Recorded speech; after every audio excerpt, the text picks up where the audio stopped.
Let's record.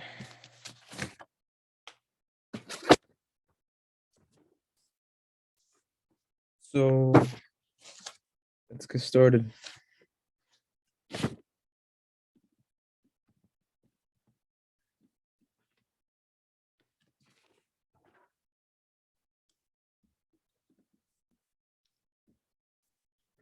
This chapter, guys.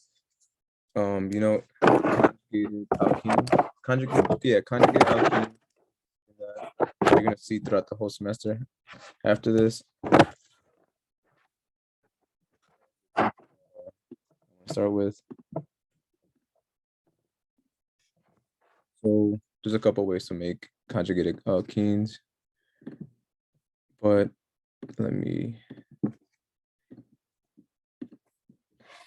show you one way.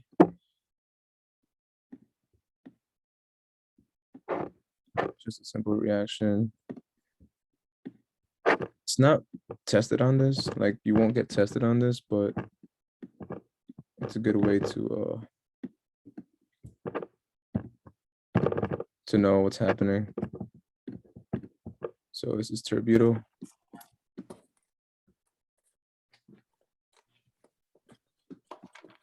It's like a little acronym right here.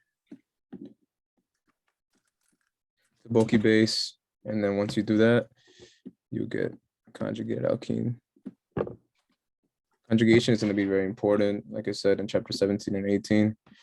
So the way it works, like you see here, in order to be conjugated, right? You see there's a double bond, and then like you skip a line, think of it that way. And then there has to be another double bond right here. If that's the case, it's conjugated, right? But if it asks you, for example, like, so you have a double bond right there, and they ask you like, is this whole thing conjugated? The answer would be no, because even though it's conjugated over here, the one right there is isolated, so it's not conjugated. Conjugation is it's important because it provides like stability to the molecule. And, So would it be conjugated if you added one more double bond in the middle? So the way it would work would be like to be conjugated. Like I said, right? We'll skip one right here. Okay. I did not want to do that. We'll skip one. Let's skip. We'll add it right here. If it was right there, then yeah. It has to be like basically skip one and then an alkene. Skip one and then an alkene. That makes it conjugated. Okay, there's another way to make one too. Like, it's not that different, the starting material, but for Chris, example, the one that you drew on the top of what you're drawing right now, is that 1, 2, 3, 4 carbons? Like, is where the where the alkene is, where the double bond is that 2 or is that 1 line? which one? On the left, all the way where it has the bromine? Right Yeah, right here. there. That the one So, that looks like a curve, is that like a V shape or is that like straight? let me just put the C's. Maybe that helps. C. Okay, yeah. All right, thank you. Okay, yeah. So going on, right? BR. Like if you don't have an alkene, but you have 2 BRs, and you also use terbutyl, you could also make conjugated alkenes. Okay. Those are 2 ways to make conjugated alkene. Okay. That was just basically a little introduction to it. Going a little more in depth. There's 2 different types of them, right? It's called S's and then S trans. these come into play in like the Diels-Alder reaction.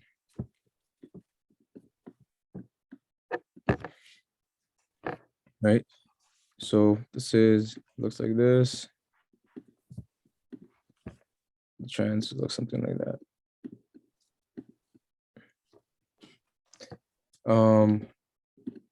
He definitely went over this, but the trans is way more stable, right? More stable. But when something's more stable, yeah, it's good, but that means that like it doesn't like to do reactions, right? Because like if you're good or like you're stable on something, you don't want to move from it, right? So it will require too much energy to make the reaction. Well, I'm not gonna write that down, but yeah, it requires too much energy to use a trans to make any type of reaction, right? So therefore, like for Diels-Alder, we always want this. It's high in energy. It's not that stable.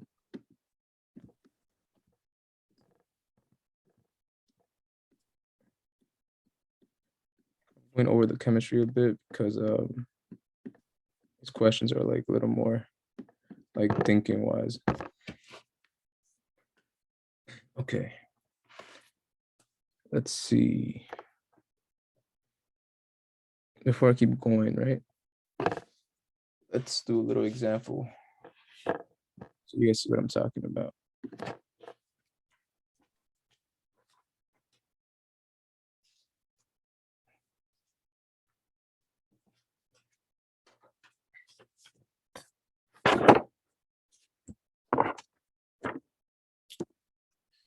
See if we have any of them that I want to do here.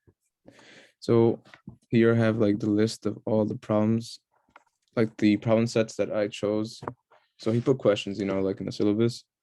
And then I chose the certain problems that I wanted to do with you guys from that list. Okay. Let's do 1631. I'm gonna share my desktop so you guys see what I'm talking about. Okay.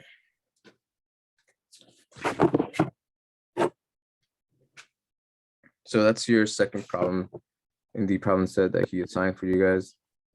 So I'll do them with you, but step by step we'll go.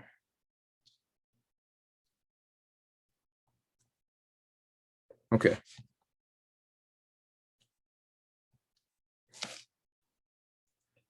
Before we get into the Diels-Alder, I just want to make sure you guys understand the conjugated system again, right? So we'll do the first question. Well, the second question assigned.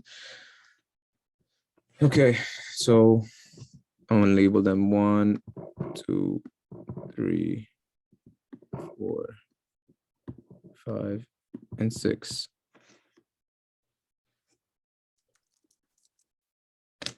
Wait, aren't there 8 of them? Oh wait, yeah, I just realized. My bad. 3, 4. Wait, we're not just 7, but yeah. Count was wrong. Okay, so pretty easy, but I want to start from the beginning. So number 1, right? Is that conjugated? No. Yeah, good. It's not, right? Because look, you skip 1, like I said, there should be a double bond right here. But there's too much space in between them. So that means they're isolated. And by the way, you forgot the 4th one again. oh, Like on the right, top right. all right. Oh, there was 8. Okay. All right. 7 and then 8 here. Okay. So this is not conjugated, right? It should be pretty straightforward. Okay.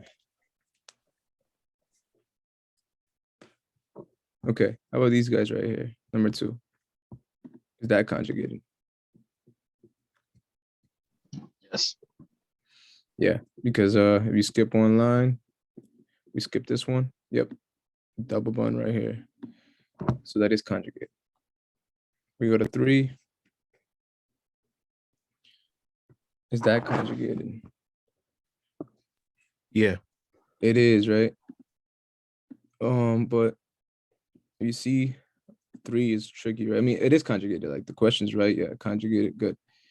But if you see this, like we never want a conjugated system to be like that when we're doing a Diels-Alder reaction, which is like the main reaction of this chapter, because it's stuck in the trans. Stuck in the trans. It's stuck in S trans, so stuck in S trans. S trans. Hence, we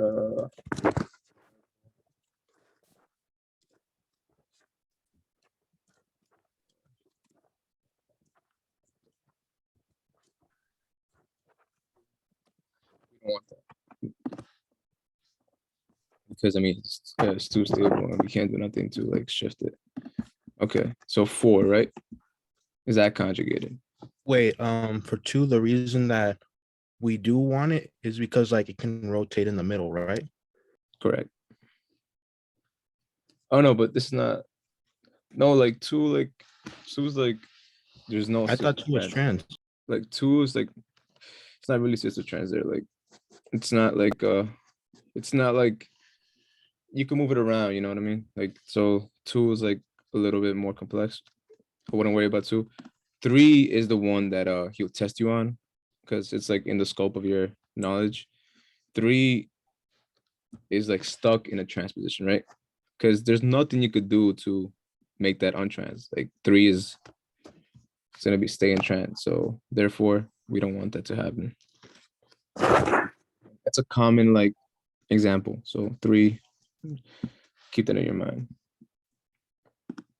All right, let's keep going. 4, like I'm gonna speed up a little bit. 4, right? We skip 1. There's nothing here. That means not conjugated, right? Should be straightforward. Okay, 5. Is that conjugated? Yes. Yeah, it is. Right? It follows a little system there. Skip 1, we're good.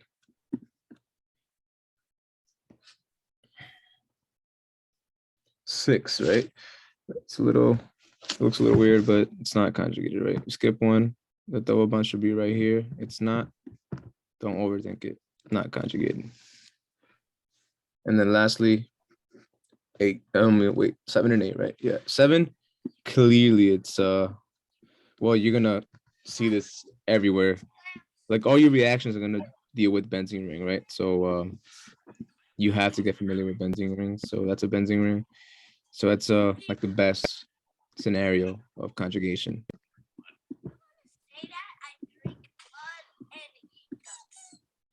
Like we want a benzene ring.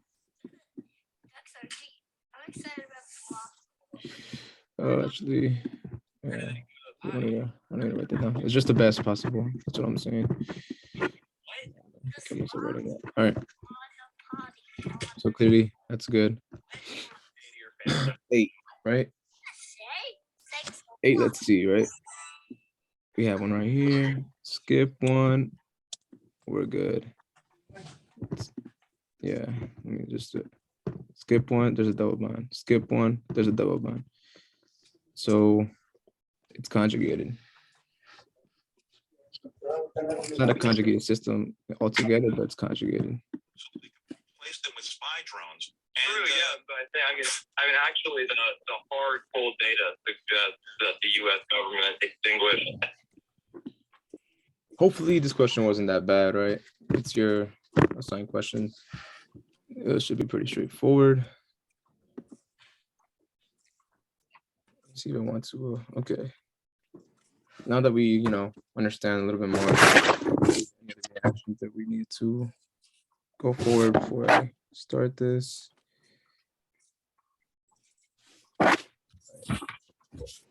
The main topic I'm gonna talk about is the Diels-Alder there's little other like topics in this chapter, which you guys could go over like, you know, later, but I want to like emphasize mostly on the dius older. All right. So how does this reaction look like, right? Okay. The simplest form is like this.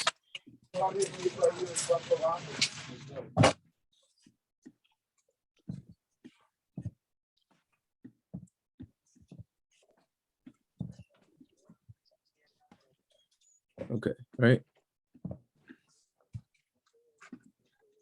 So in essence, what you're always doing here, right? In this reaction, I'm gonna circle the carbons. These carbons are gonna come together, the ones I circle in red.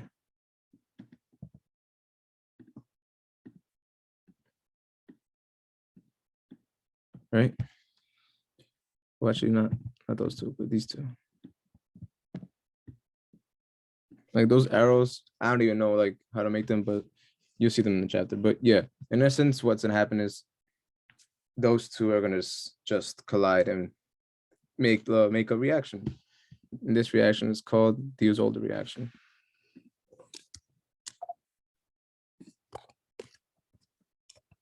Of course, it's the simplest form.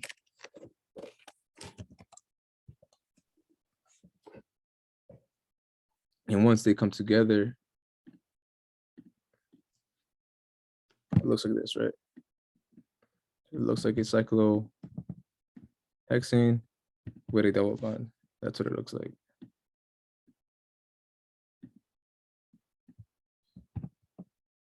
Okay, put the double bond in a different color so it's noticeable. Okay. The important thing is to identify like what they're called, you know, the naming. So this right here, this part of the reaction, it's called like diene, right? All right, there we go. Diene.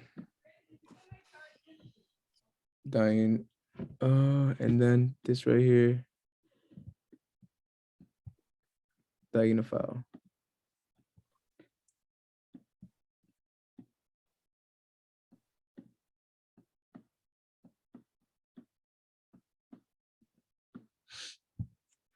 All right, so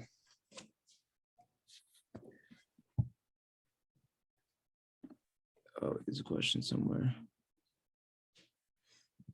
Yeah, Mohammed, Mazdu. I'm gonna go over that. I'm gonna go over all the electron withdrawing groups and all the electron donating groups, and I'm gonna do questions of the exams and stuff like that. But you know, I'm doing it slow because there's people that are not, you know, they don't get it off the bat, so it's important to help them out. Or whoever's not here, they could watch the recording. But yeah, that's why I'm going insanely slow. But yeah, let me find the eraser. All right. Nope, I do not want that. All right, so there's some key things I want to go over about these, right? So the dienophile, it wants to be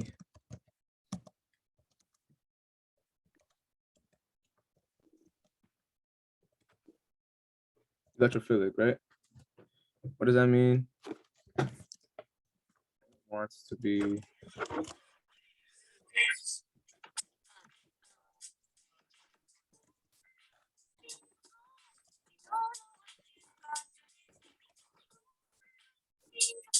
a negative nucleophile.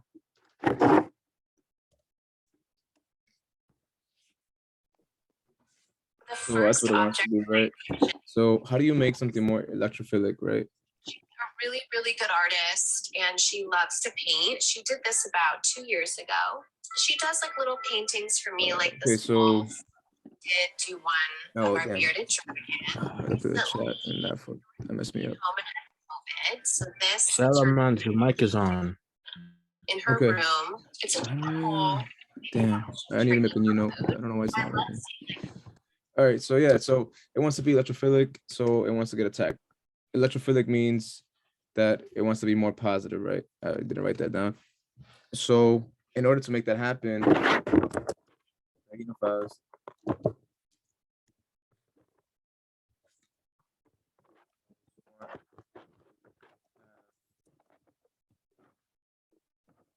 molecules.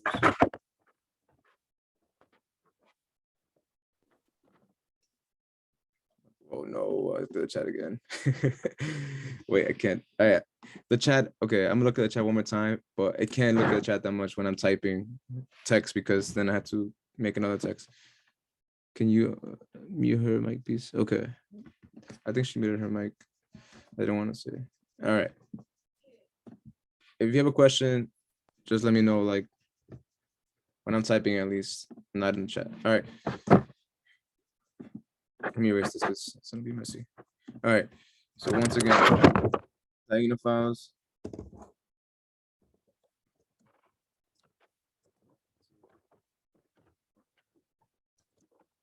Electron.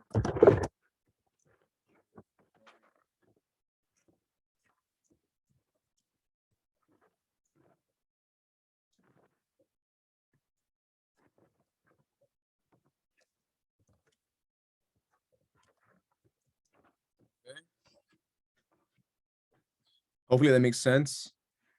Because it wants to get attacked, right? That's what it wants to do. So therefore, let's do some examples of that. Right now, I'm only talking about diagonophiles, okay? So let me make a little like note here. Diagonophiles, okay? Okay. Some examples of one are this. When you have this group right here,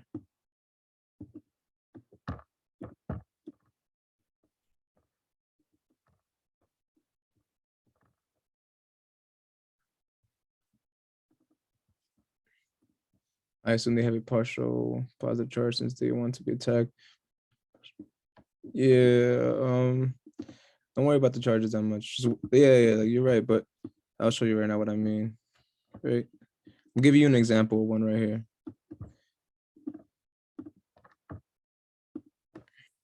So the purple is the dienophile, right? Like the two carbons, the alkene doesn't be part of the reaction.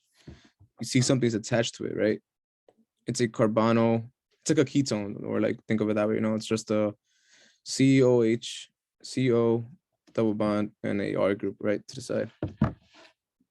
So when you have that, why is that good to be a withdrawing group, right?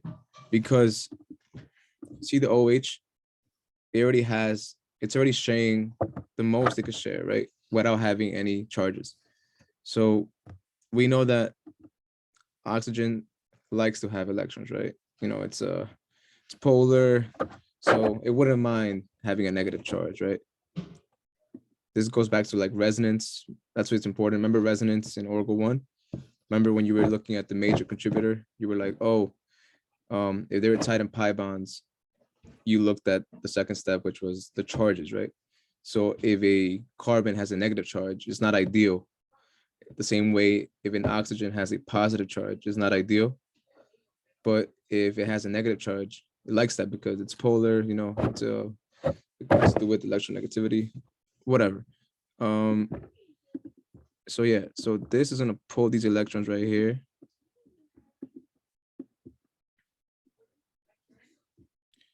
And then it's gonna look like this.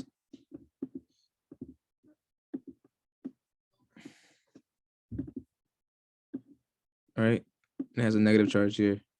Well, because remember that was like, this reaction right here was, it had no charges. So that means there has to be a negative charge and there has to be a positive charge somewhere, right? So there'll be a positive charge right here. And one of the carbons that are being attacked in the diol reaction.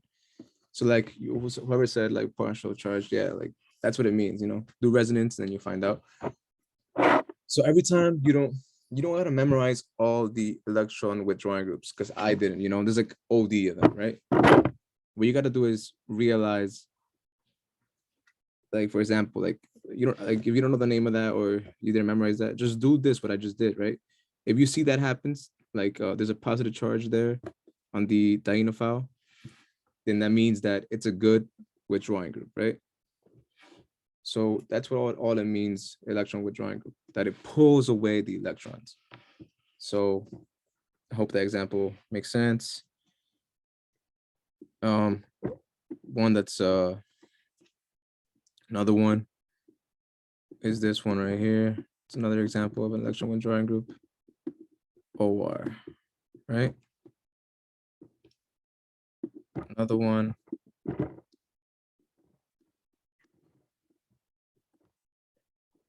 Carboxylic acid.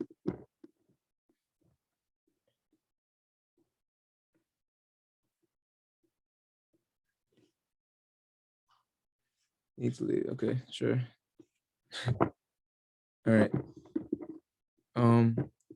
These are examples of electron withdrawing groups.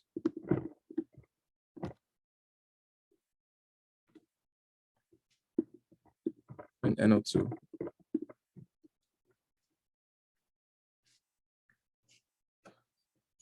Okay.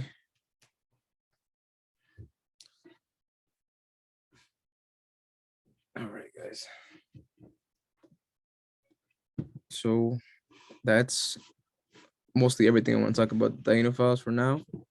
Until we do questions, and then we'll get more familiarized with them. But for now, that's I think that's good enough. Okay. Hey, does anyone know when the exam is? Because I'm trying to see when to I plan believe my it's on March 7th. March 7th. I think I'm gonna do like an exam Okay. review. That's why. March 7th is when. No, it's on the 8th. The 8th. What is that? It's a Tuesday. All right, I'm actually chat. Not right now, but like, if the 6th or the 7th will be a good day to do the exam review. I'll do an exam review. Do it for like maybe like 3 hours. That should be fine. All right. Now dyings, right? And that, like, an exam review, like, I'm just gonna do questions, from the exams or like whatever I find helpful. All right. Here I'm just doing like, explaining stuff. Dying, right? An important part of the reaction. The most important thing about dyings, right, is that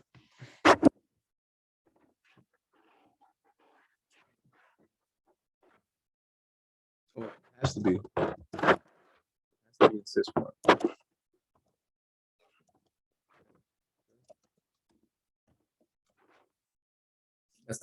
That's one of the most important things. Can I speak for a second? That's one of the most important things that you want to see. So, for example, like, let me give you an example so you guys don't get confused. Let's say you have something like this, right?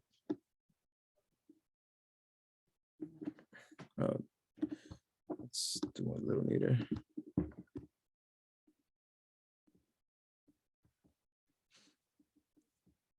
All right. See, like, sometimes it looks weird like this, so that's why I'm doing like that. So you have like that, right? And then you have like a dienophile right here.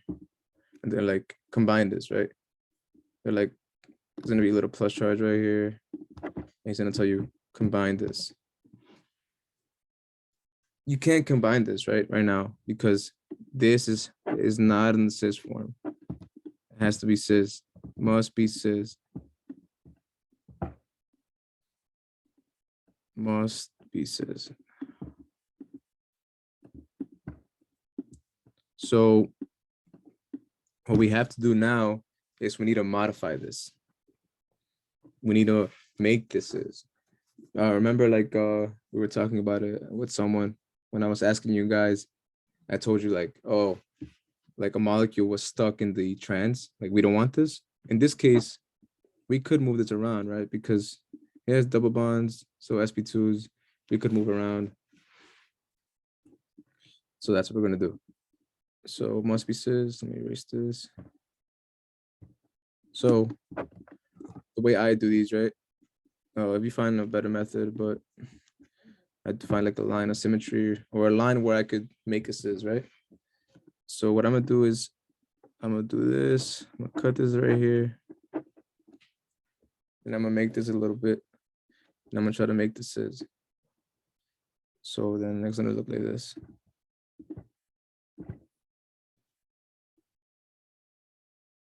So basically what I did is I just kind of like flip this right here.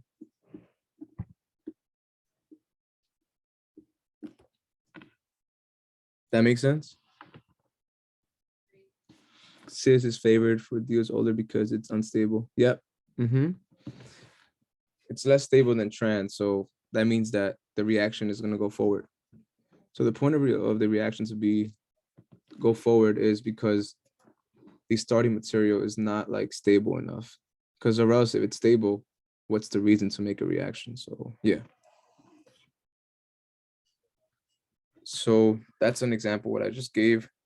He's gonna give you like that. He's not always gonna give you D-diene and cis, right? He's gonna want you to like flip it around, play with it. We're gonna do problems like later right now about it, so you guys see.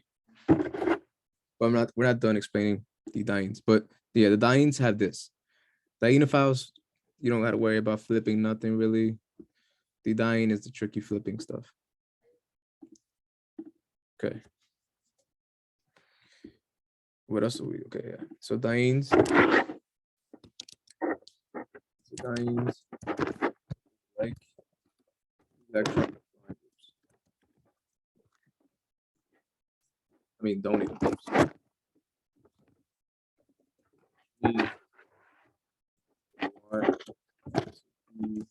More.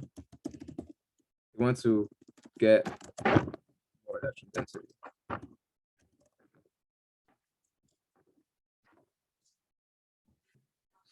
And examples of these, I'll give in a second. It's tough like Decadoni stuff. So some good examples of them. I'll put them here. Like an O minus, OH minus. Giving the groups NH2.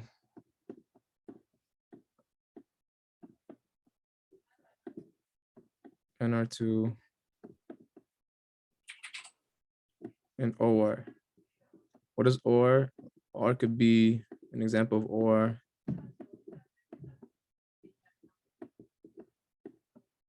Example of OR is like OME. So whoever X OME, there you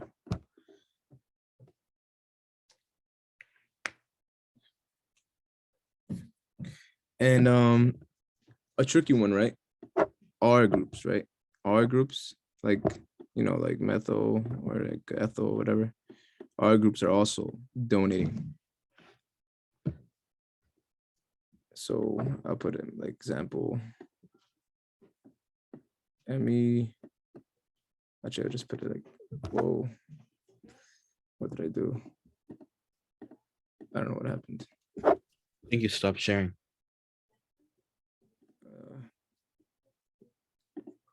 No, but like it just kind of erased. All right, good thing it's recording, so you guys can see that. But I'll put the donating groups again. Okay, so electron donating groups. That's what we were talking about. So again, O minus, OH minus, NH2.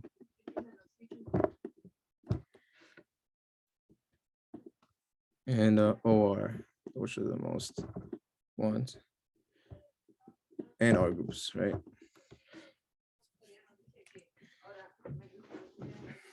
Okay.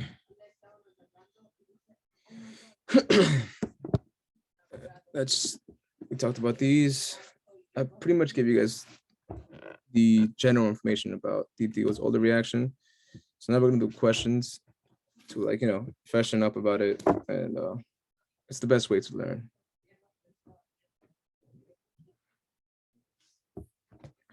Okay, let's see what question I want to start with.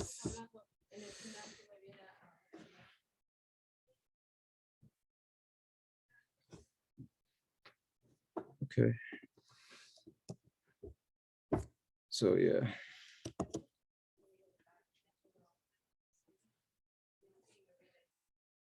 So now let's do the questions. So it's asking basically which one of these, you know, disperse more heat in essence. So like I said before, no, it's like question time. A or B, right? A, is it conjugated or not? It's not, right? Not conjugated.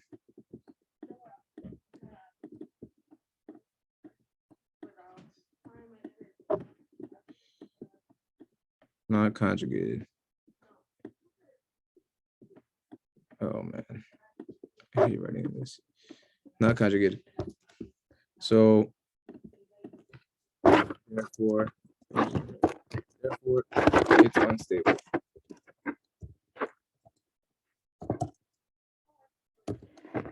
When something's unstable,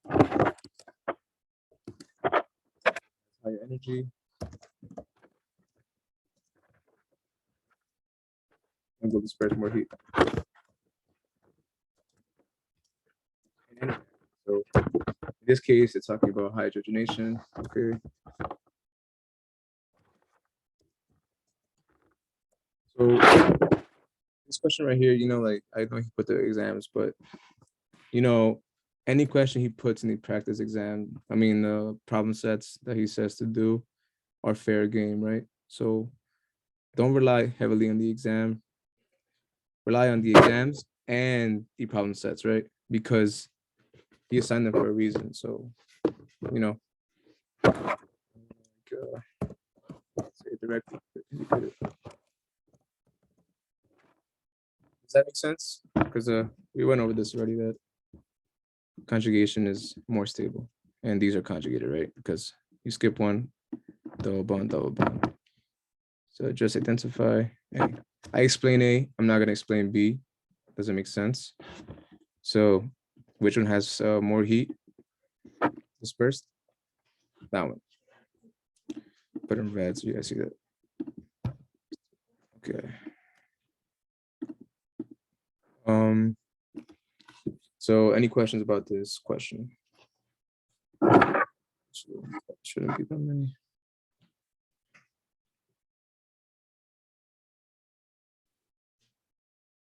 Can you explain conjugation again? Conjugation? Yeah, I Okay. know it's really basic, but I literally, I mean, I don't know. Yeah, sure. It's fine. If you're confused, no problem. I'll explain it again. So the first thing about conjugation, right?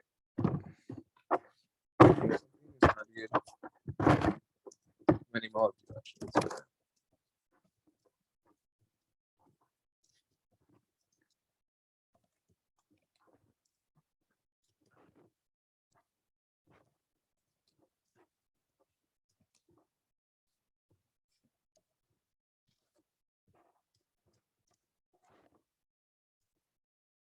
Okay, right? When something's conjugated, it's more stable. Conjugation, how you define it in a way is, look at this, right? You see two bonds, right? Two double bonds. To see if they're conjugated or not, they have to be close to one another, right? And they have to be really close. They have to be one bond away from each other to be conjugated. So you see, I'll put 1 and 2. Bond 1 and 2, these two double bonds are one bond away from each other. Therefore, they're conjugated, right? If we look at A right here, this first one right here, bond 1 and 2, how many bonds away from each other they are? Two. 1 and 2, right? And then we check at the bottom, 1 and 2. They're 2 bonds away from each other. Therefore, not conjugated, right? If we look at A, in the bottom side, they're not conjugated, right? Because they're 1, 2, 3 bonds away. But on the top, they are, because they're only 1 bond away. Therefore, conjugated. We went over this one. Let's go over this one right here. Are they conjugated? Whoever asked the question. This one right here, is it conjugated?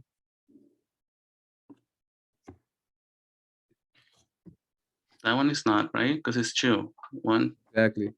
Yeah. Yeah, that's right. They're 2 bonds away. 1, 2. So that's a secret, a big secret. Count the bonds. If it's greater than 1, not conjugated. If it's 1, conjugated. And that's pretty much it when it comes to identifying conjugated systems, right? And when asking a question like this, they're asking about stability. You know, they use fancy words, liberate, heat, hydrogenation. They're asking you which one's more stable or not, and why it releases heat. So yeah.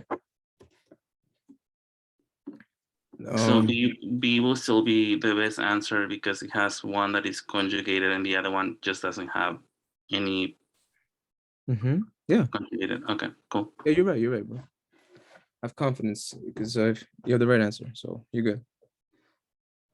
All right, let's keep going.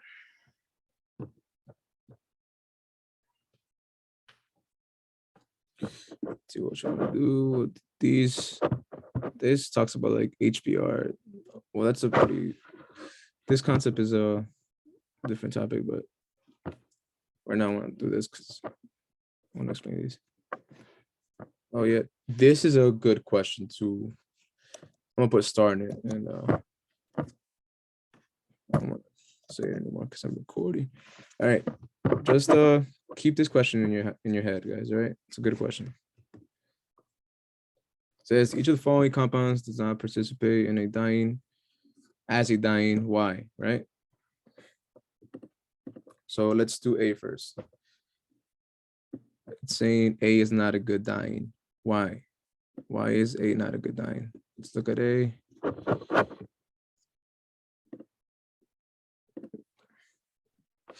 You want us to answer or? No, just like, you know, like, and then I'll answer it. Just think about it, you know, you don't have to answer it. If you want, yeah. But...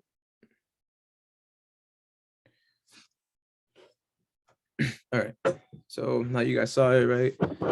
Remember dienes, what's the first thing we look at dienes, right? Is it cis or trans, right? In this case, like you can modify it, right? To be cis or trans in a way. But the problem is these groups right here.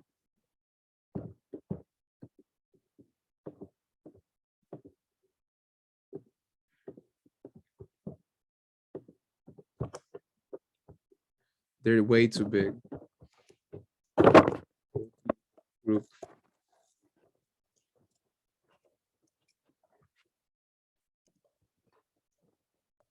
And cause steric hindrance.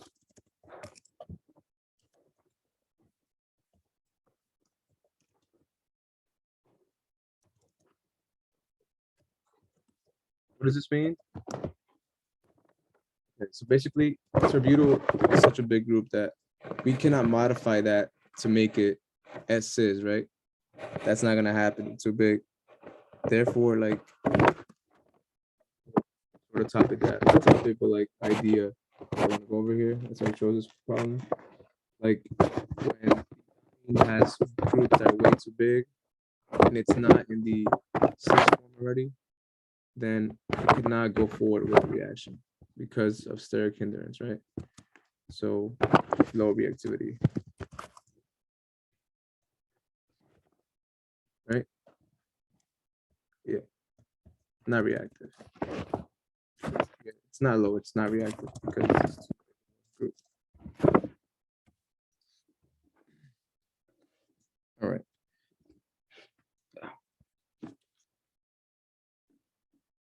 so we did A. We answered A.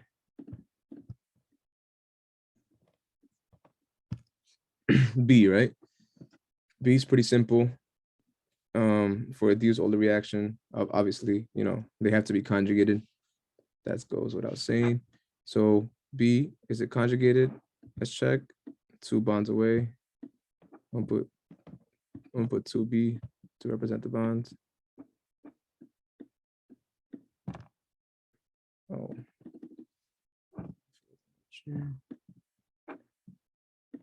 Right, 2 bonds away, so not conjugated.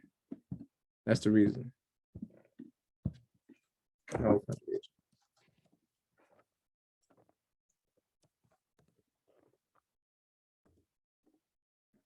All right, so C, what's wrong with C?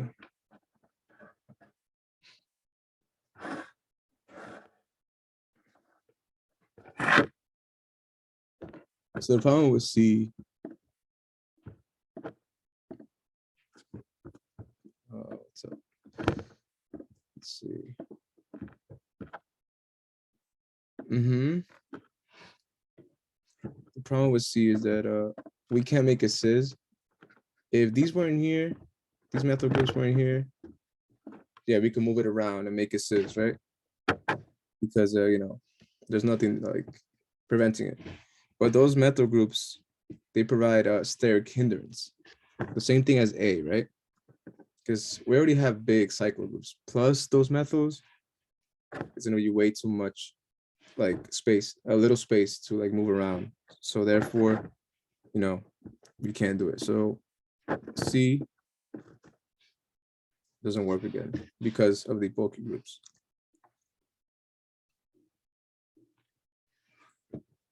This case right here was the one I went over in the beginning. Locked on trans.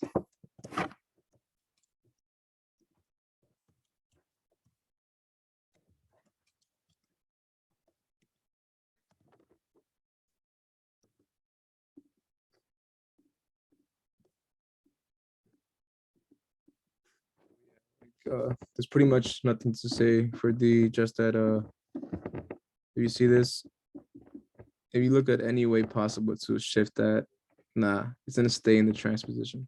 If this comes here, like no, there's nothing we could do. So yeah, not reactive. All right, that was a pretty simple problem.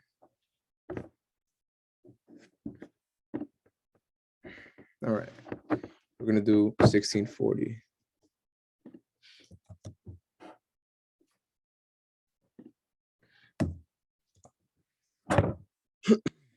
So it says rank the following dienophiles from least reactive to most reactive.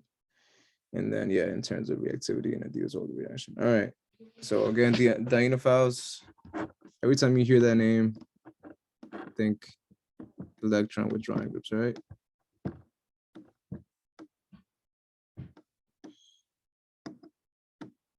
Okay.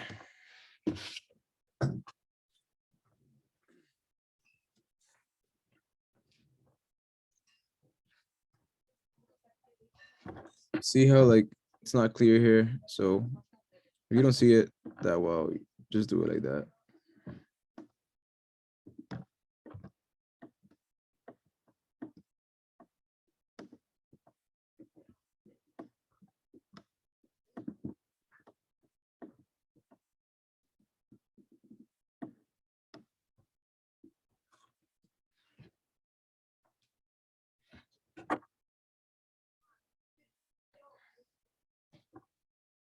All right.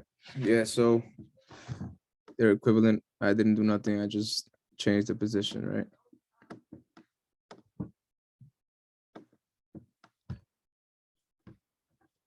Okay. Do the same thing here.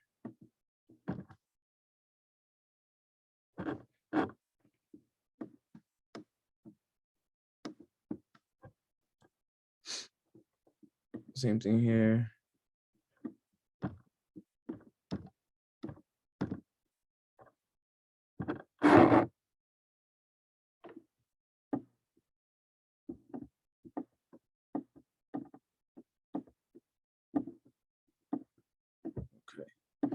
Yeah, sometimes it's a little weird, especially like, doing this in a mouse and keyboard, but hopefully in pen and paper, it doesn't take you guys this long like it takes myself.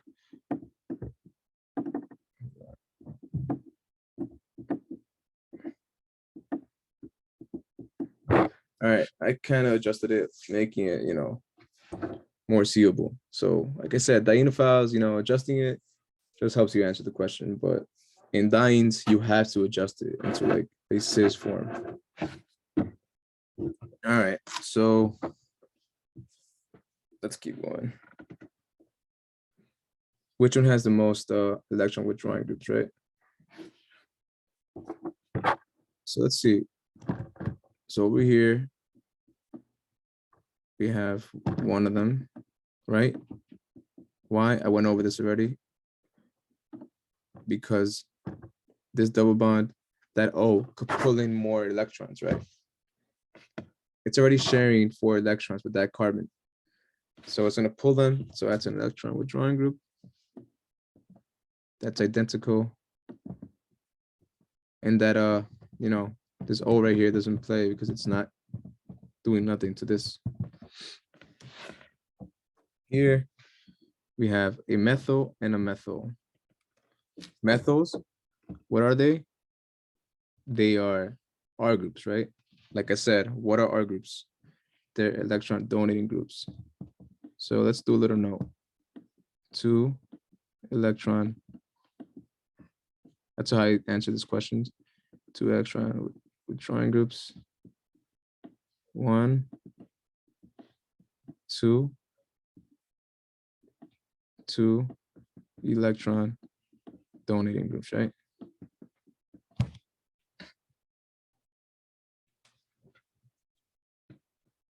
Lastly,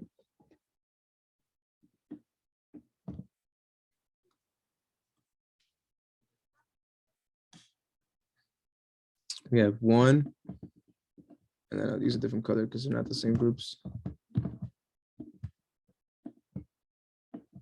1. So we have 1 electron withdrawing group. And then we have another one, 1 electron donating group, right? Why? That double bond, like I said, is pulling electrons of the oxygen, right? But that methyl group, again, it donates electron density. So it's a donating group. So that's how I answer these questions. And now I just see what's the best one? The least reactive to the most reactive. Therefore, 2 donating groups, least reactive. That's 1. 1 and 1. That's going to be number 2. And 2 electron withdrawing groups. The most reactive, clearly, that's 3. So that's how you answer this question. And if you see the exams, there's similar questions to these. Okay, so before I keep going, any questions?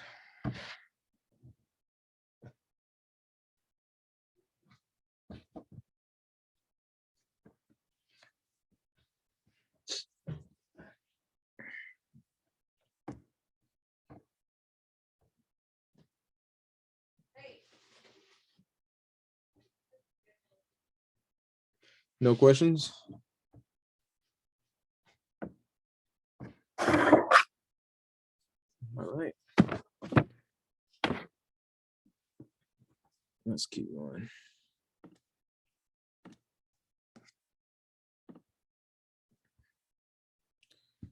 All right. 42. Yeah, let me see what I want to do 42. Should I do it? Yeah, I'll do it. So this one's gonna be a lot.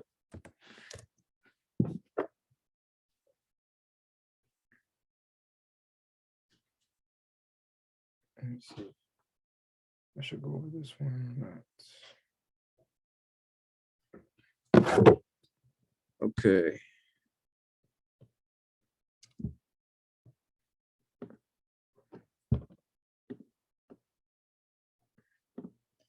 Forget about the picture. I'll just draw it out.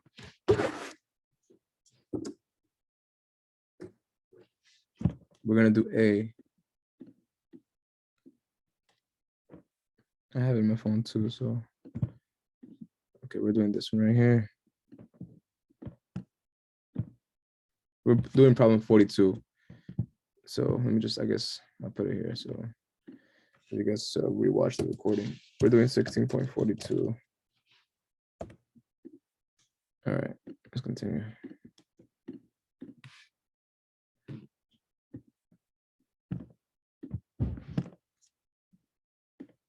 Right here.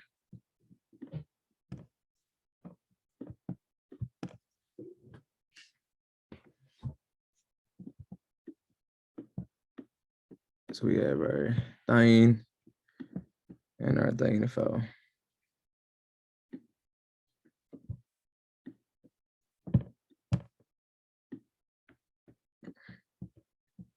We have two carboxylic acids, good electron withdrawing groups, and then for dienophytes, it's a cyclic compound, so you know, carbons has methyl, so R groups. So keynote here, I guess, see how every time we do a problem,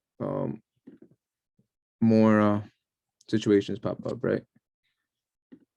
So when you have, should I put the note down? Yeah, I'm not gonna do it. I'm just gonna keep doing it. All right, so when you have a bicyclo, right? I mean, a cyclo compound like this, you know, there's a cyclohexane with two double bonds, and you react it with a diene or a dienophyte, you're gonna make a bicyclo compound. Why? That's how it works, the reaction. But we're still connecting these. Keep this in mind. We're still just connecting these four and these two. Okay. These two right here that I'm gonna put in green are just extra. So green is extra, okay?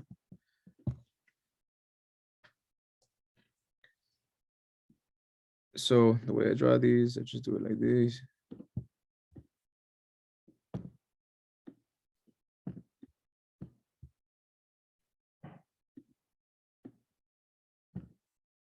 So I'm gonna put it in red so you know which ones I connected.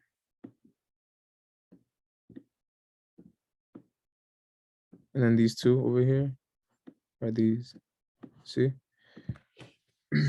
The thing is though, why it becomes a bicyclic, right? Is the ones in green, these guys, they push up. Put it here. They push up.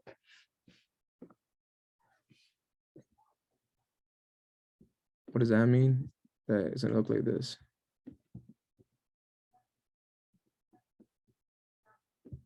Before I keep going, does that make sense?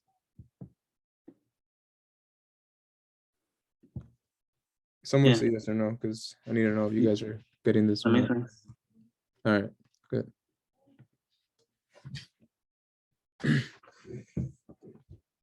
Good, okay. So we keep going, right? So we drew out basically the reaction. Now we need to draw out the stuff connected to the diene and the dienophyte, right?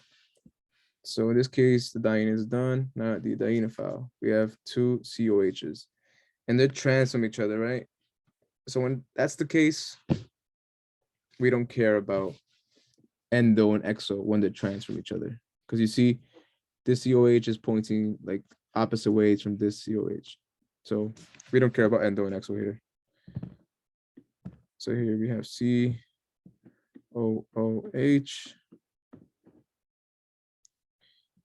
Then we have COOH. Remember, here we have axial and equatorial. So yeah. And you could draw the H's here.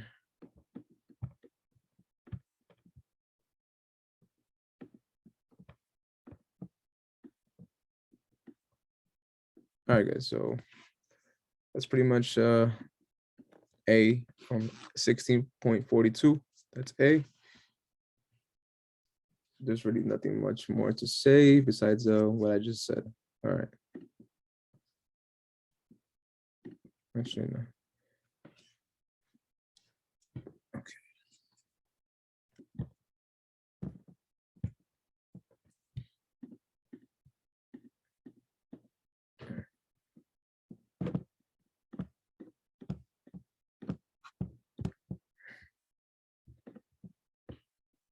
All right, whatever. So 16.42 B. We're doing B now. In this case, we have a cyclopentane that is acting as a diene plus a dienophile that looks like this.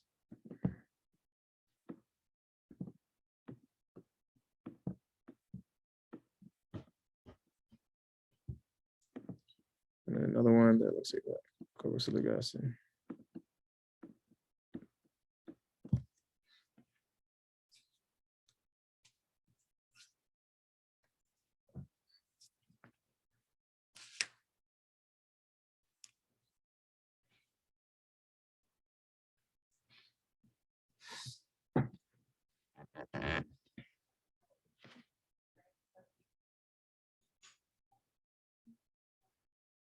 All right, guys. So how does it look like? So like I said, every time you have a cyclic compound acting as a diene, you're gonna make a bicyclo, okay? So I'm just gonna make the bicyclo right now, and then we'll continue going.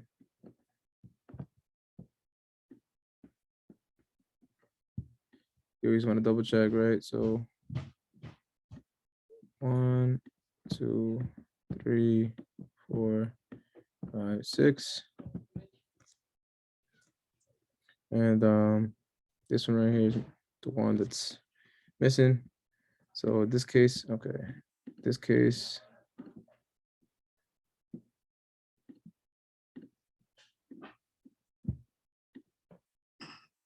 It's only looks like that because it's only one carbon being pushed up. Don't forget the little double bond right there. All right. So we drew the diene, we drew the, everything from it well went up. Now we draw the dienophile, what it has attached to it. So in this case, see how there's cis.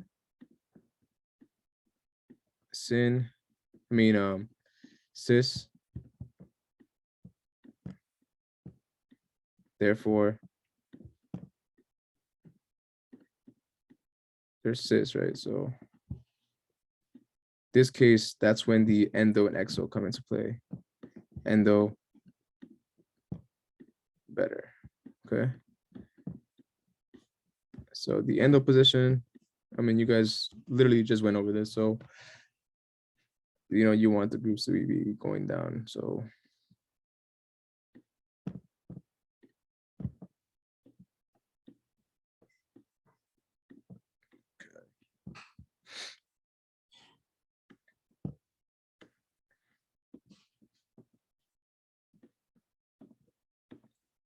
all right.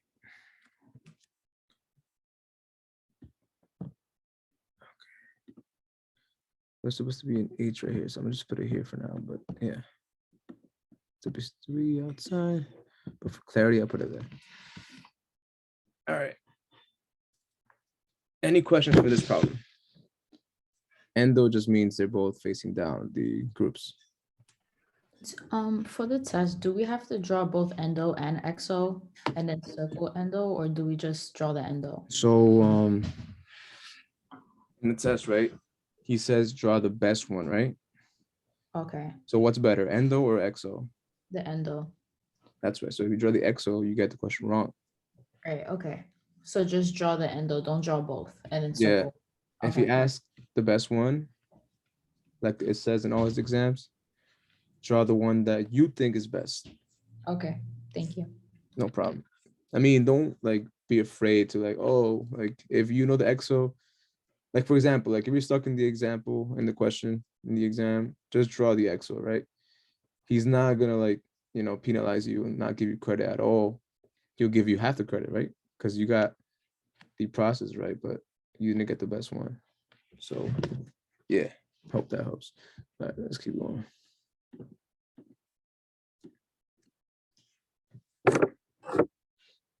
All right, guys. So we're doing C now. Yeah, this topic is could be a little confusing.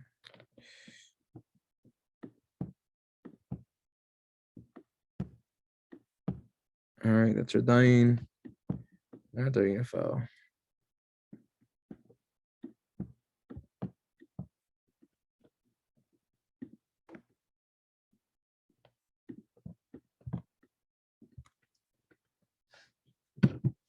You see, like our diene file, diene file, this one right here, we don't really got to move it around because we could be like, okay, it's trans.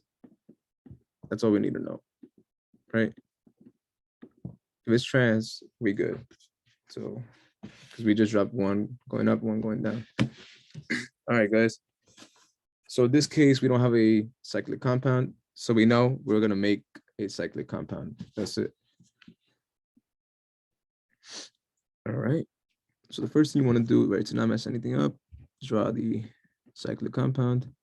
And you know it's always going to be 6 because we're adding 6 carbons together. So, yeah.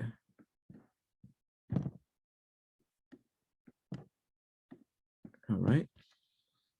Remember the little double bond right here.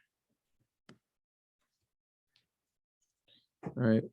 Always draw the diene first. And so we got these little methyl groups attached to it. Now we draw the dienophile. When it's trans, we don't care about endo-exo, like I said. So in this case, what you do is you draw a wedge indicating that. So it'll look a little messy, but that's how it looks like. This is a wedge.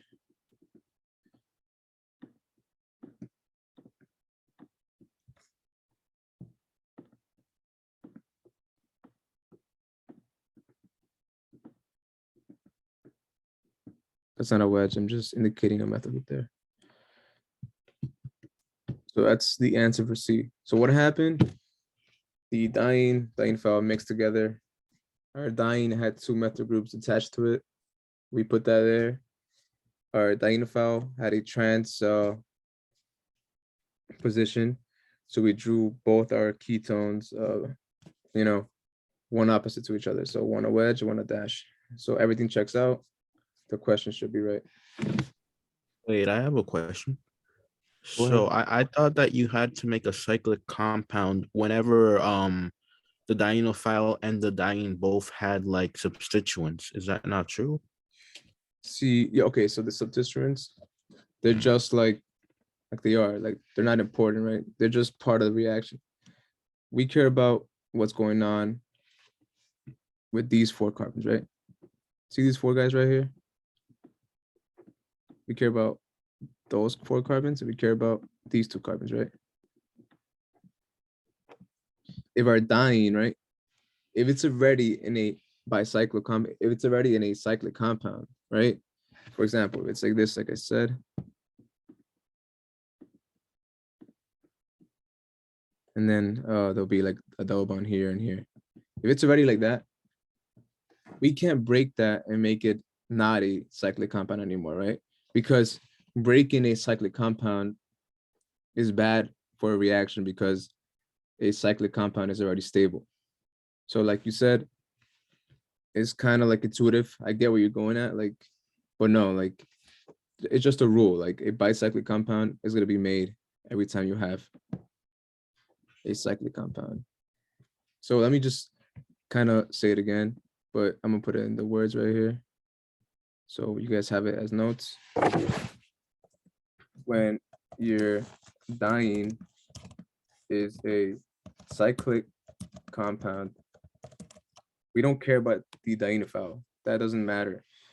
The diene is the important part.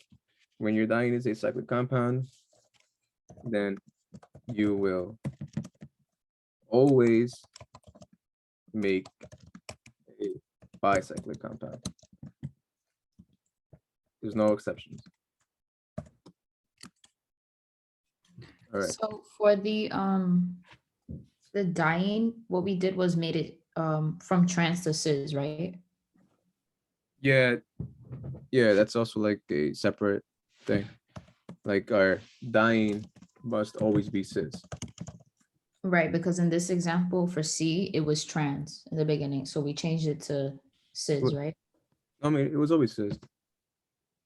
It was cis. I mean, the one I drew is cis. Oh yeah, but in the actual like, because I have it in front of me from 1642, C was the diene was actually trans, so you just changed it to cis. Oh right? yeah, I changed it to cis already. Oh yeah, because I just do it already. Because I showed it already, you know.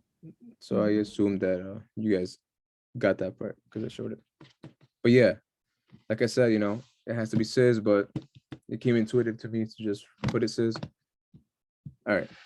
But yeah, the notes are there, like I'm putting it. That's all you need to know for dying. And I guess I'll put another note right here. And the dying is not a cyclic compound, then when the reaction goes forward,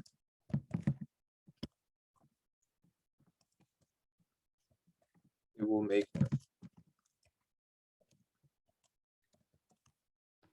All right. Before we keep going, does that make sense now, right? That should make sense for you guys.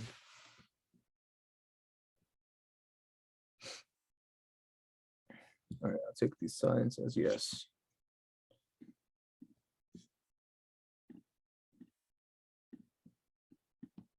All right, let's keep going. I don't know if I want to use the sulfur because it might scare you guys.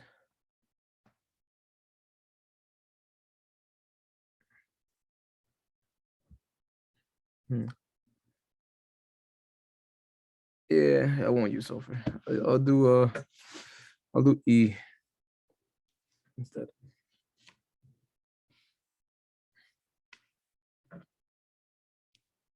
Actually, you know what? I'll do D, whatever.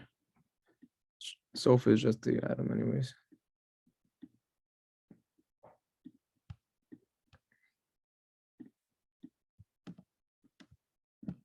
It's S. All right, so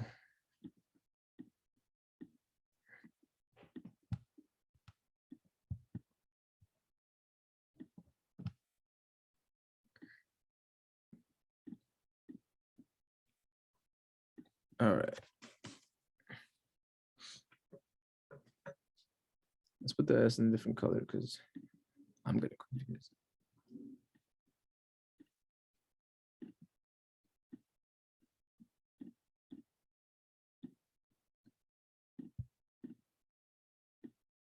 All right.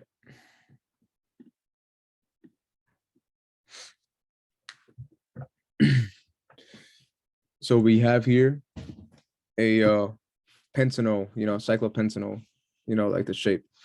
Therefore, little note making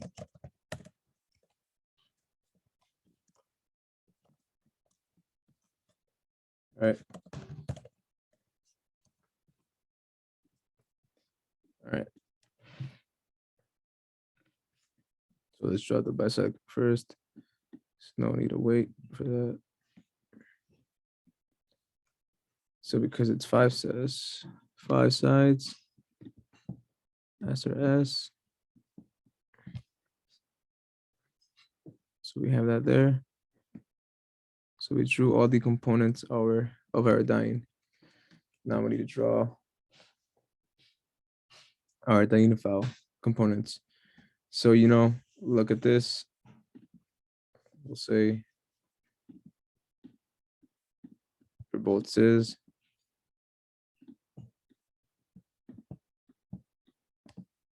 both same side. So they have to be cis.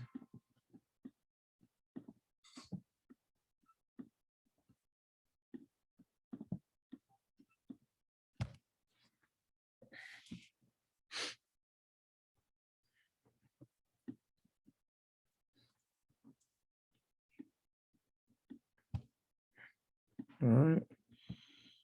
Oh, damn. Damn it.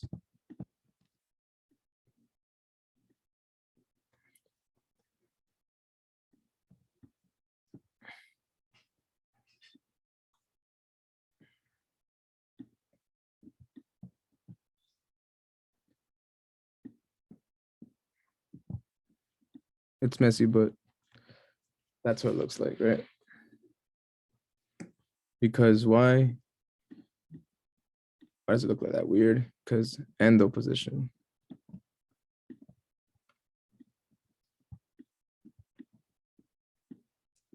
All right.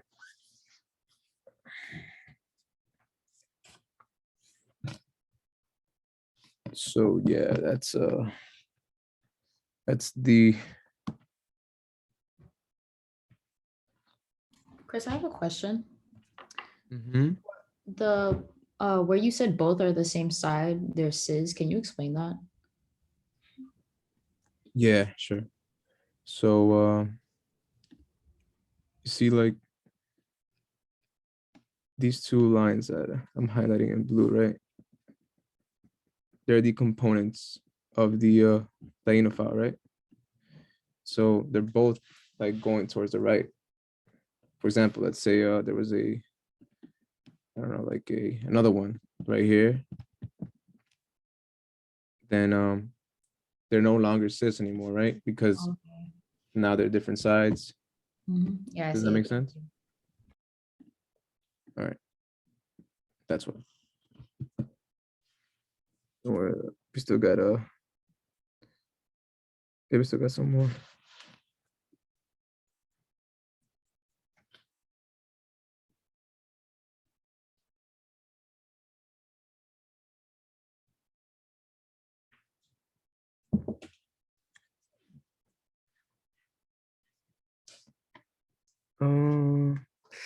Let's see what else. All right. So it's 220. I'm gonna start doing some exam problems. So I did up to D for yeah, for question 42. I had more questions planned, but yeah, like unfortunately we can't get up to all of them. But yeah, so that's one exam problem right here. Yeah, it starts from here and it goes forward. So let's do this exam problem. It's one of the reactions.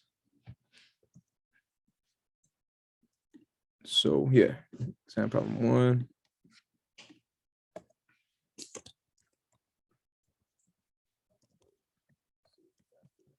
Exam problem one. What is happening here? Remember to always don't confuse what's happening. So yeah, these four are the main carbons only. All right. So we have a cyclic compound as a diene. Therefore, it's going to be a bicyclic. So let me draw the bicyclic already. All right. There's only one, this right here, this carbon. There's only one of them. So one of them is going to go all the way to the top.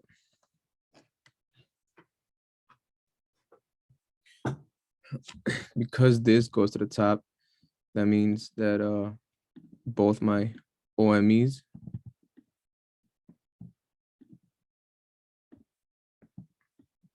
in the reaction will be dashes.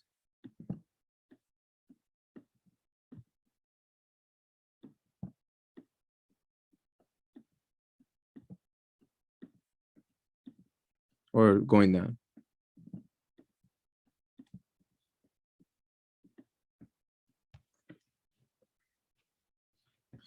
So let me finish drawing my diene.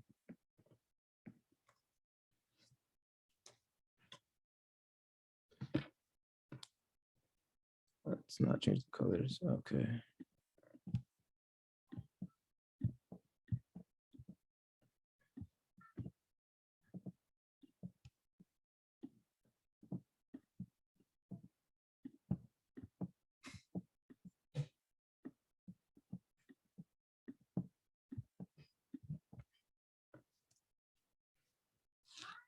So we finished the dyne. Now let's do the dienophile, right?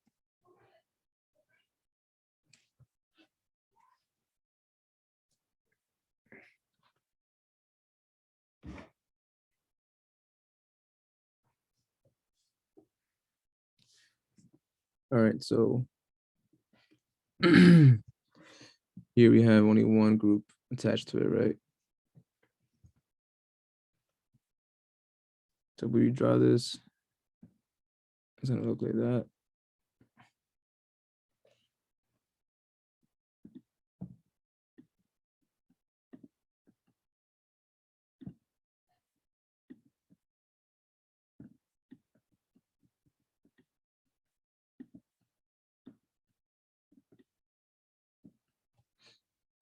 Right, it's gonna look like that.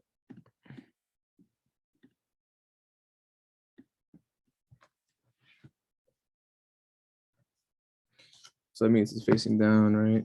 So remember, we need to find the position. So it's on this position. So it's right here.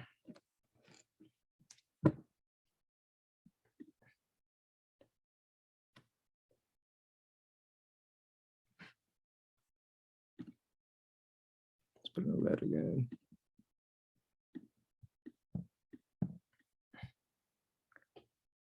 And then I don't want to redraw it like the whole thing because like it's gonna be a little messy, but it's supposed to go there. Like I showed it why, because when I flipped it around, that's the position it's in. Okay, you put it here. Like he wouldn't really take points out because it's a tricky situation. But it's supposed to be in the bottom right here. And then yeah, just draw the hydrogen. But you don't really have to, but it's advisable.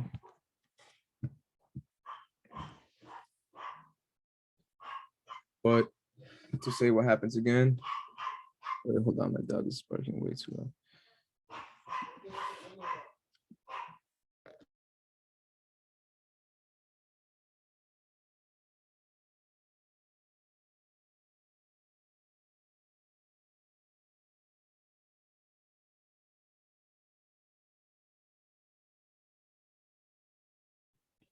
All right. To keep going. Like, all right, we finished the problem, but it's a little tricky, but to kind of like go over it, recap. The reason why this group right here on the dienophiles, right here in the bottom, when I flipped it, as you see, it's located right here in this carbon. Let's put it in green. This carbon right here. So when you connect all of these, 1, 2, 3, 4, 5, 6. It's on a 6 carbon, and it makes sense. It correlates, and because you always want the endo, that's why like CO2 ET goes down,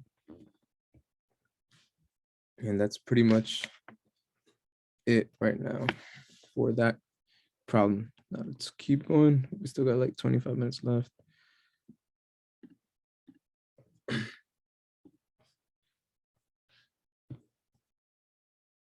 All right, so here.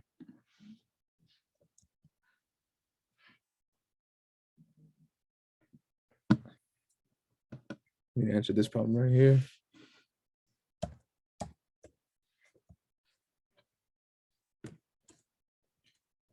See how like our it looks kind of weird. Our dying, so we have to like fix it. So we'll do that right now. So make the line of symmetry right here. So our dying will look like this.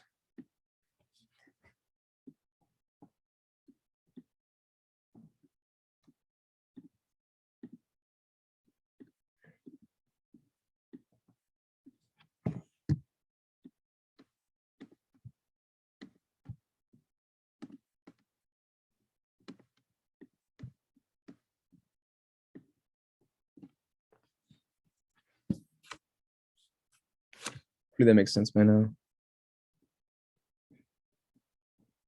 All right. So now we can solve it, right? That's an O. I don't know why it's cut off.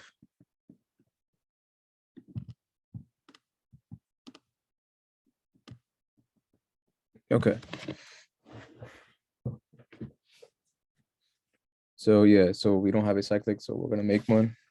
That's the first step. Make our cyclic. Okay.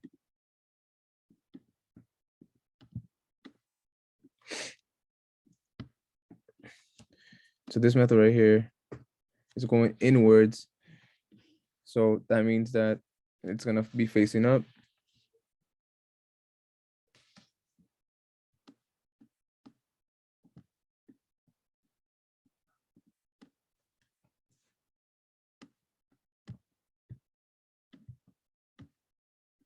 And then CH3 is going outwards, so it's facing down.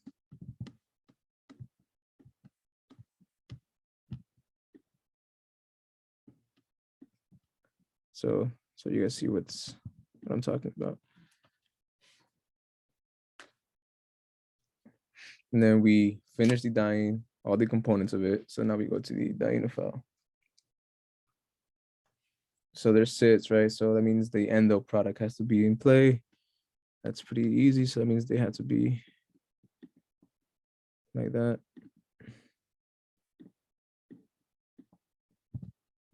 Oh, looks messy. There we go.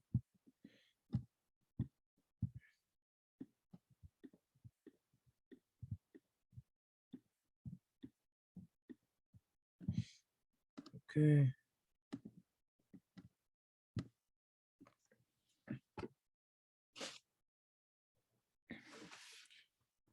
And yeah, that's I guess I'll draw the hydrogens too. And wedges. But that's how it works. This question right here.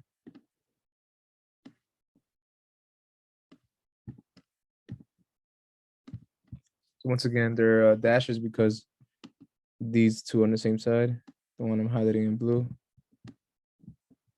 So there's cis. So that means endo. These two are correlated. Once again.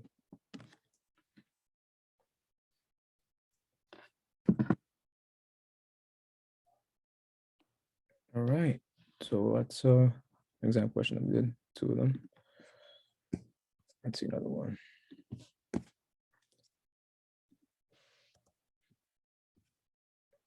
So this one right here.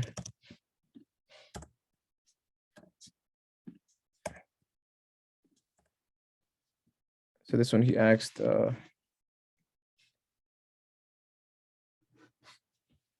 he asked to rank these.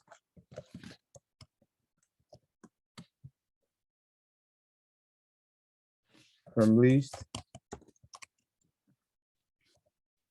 most reactive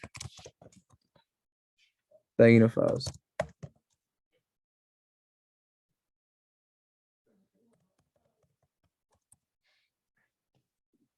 Maybe you guys can see this, so let's open it up a little bit. All right.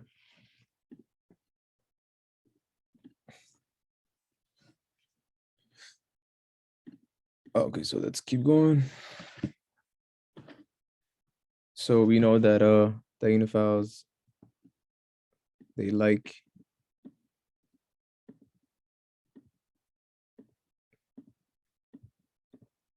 electron withdrawing groups.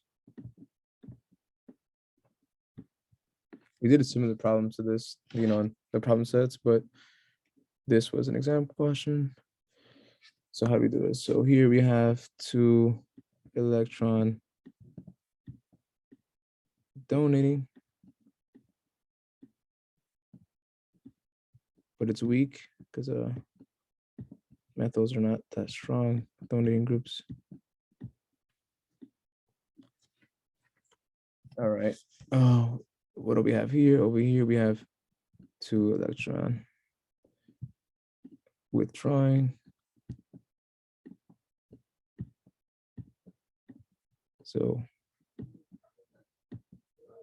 So far we know that number 1 is the best reactive for now. Then we have OMe and CH3. So we have two electron donating groups here. And OMe is a better electron donating group than methyls, than R groups. So we know that that 3 is less reactive than 2.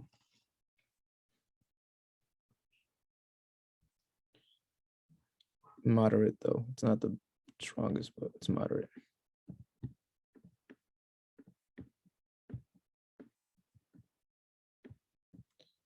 And then lastly,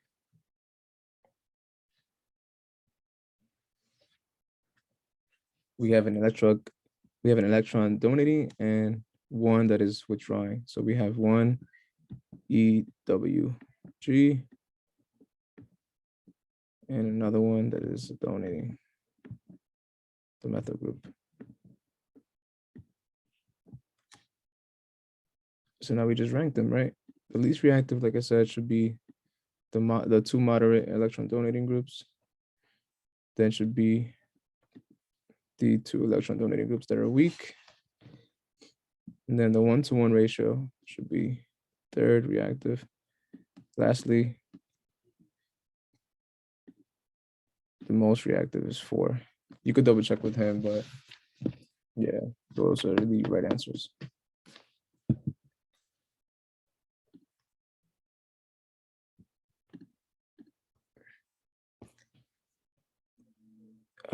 Okay.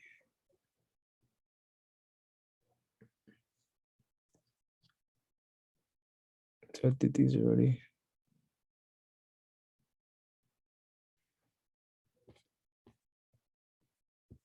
Yeah,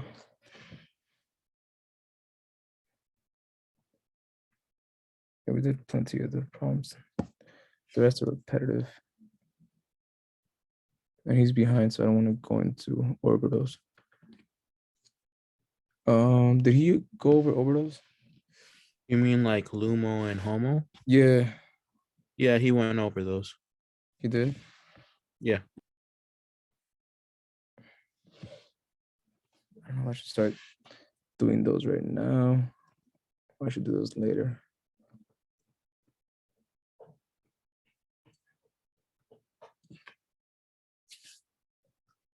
All right, so let's attempt these.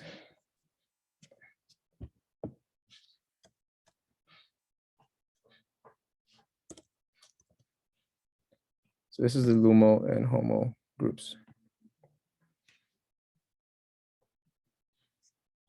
So yeah, you guys know we're gonna draw these guys, right?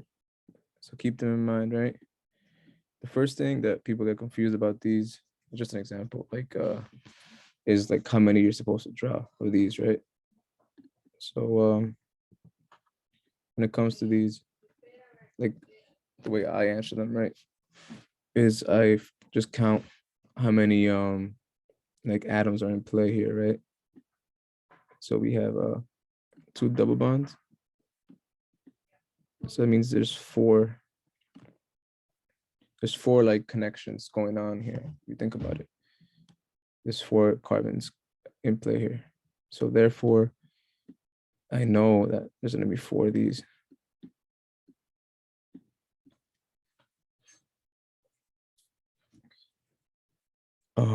Hopefully that makes sense. When it comes to this one right here, we see the charge, you know, it's a charge indicates that it's a orbital that could also be in play. You see like the top one doesn't have no charge, so it's not in play. So we call this this orbitals. There's 3 right here, right? Because why isn't there 4? Like I said, count the atoms that are in play. There's only 3 items here, so therefore there should only be 3 of these.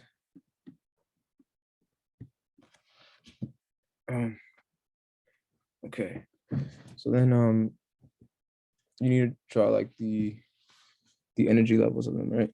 So because there's 4 of them right here, then I have to have 4 energy levels, right? It doesn't mean that I have to fill them all, but yeah.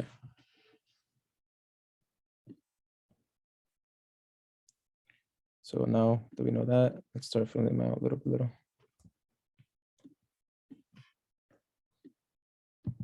So first step you want to do is just draw them out without filling them in.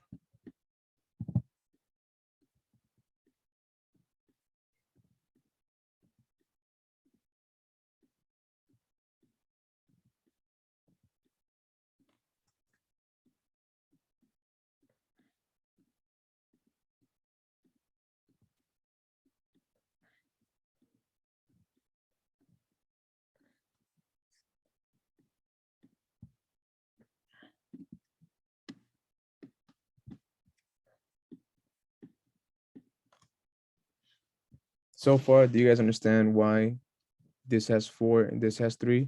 This question is 14 points and it's a little confusing. So before I keep going, do you guys understand that?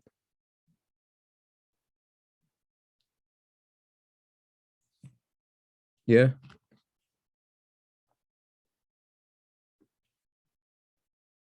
Yeah, we understand.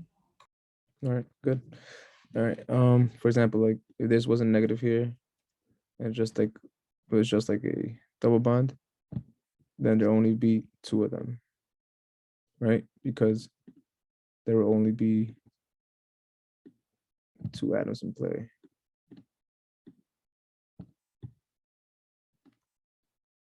All right, whatever. Let's undo that. Okay. Okay, now let's do the different scenarios that could happen. So the first one.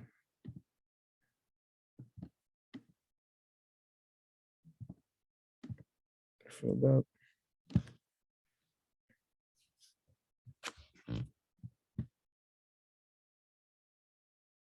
So there's nodes. I'm not going over the node stuff, but every time you go higher in energy, it's only a node appears. What that means basically, what you need to know for the exam, what that means is just like every time you go up a level, like the connection kind of breaks down one step at a time.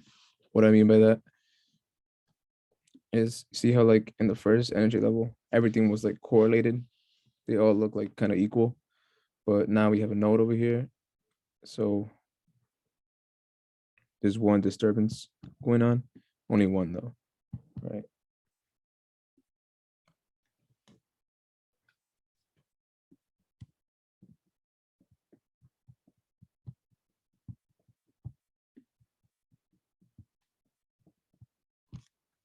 The third one's always like the hardest. So what I do it is I fill in the last one that I know is gonna be the one that has most of the nodes. Then I figure out this one.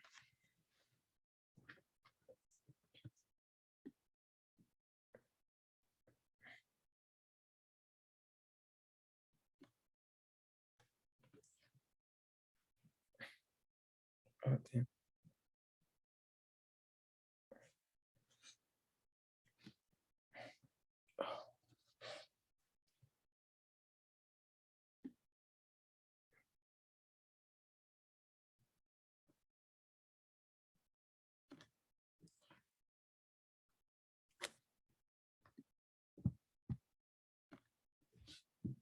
Main thing before I continue this.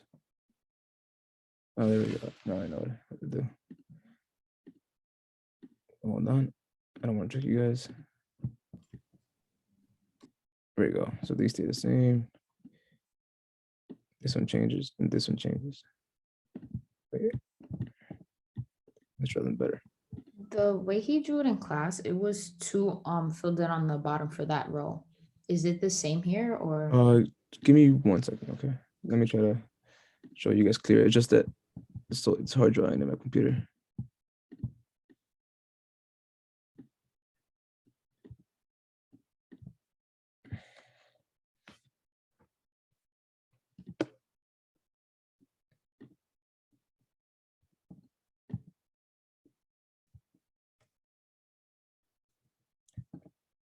Okay.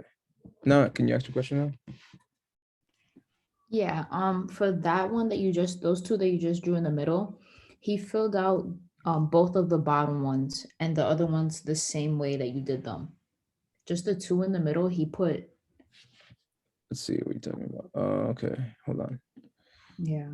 So All you're the talking other about, ones these. Mm-hmm. These were in the bottom side. No, the one that you drew on the bottom is fine. The one that you drew on the top, the ones in the middle. Okay, The so this one's first, fine. You said, right? yeah, the first arrow that you drew right there. The second one, yeah, right there. That one, he drew the same way you drew the other one, just filled out on the bottom. You drew it like. I mean, doesn't really matter, but let's just keep it like you did. It doesn't really matter because as long as the notes equal the same. But okay, so let's see what he's talking about so I could kind of understand.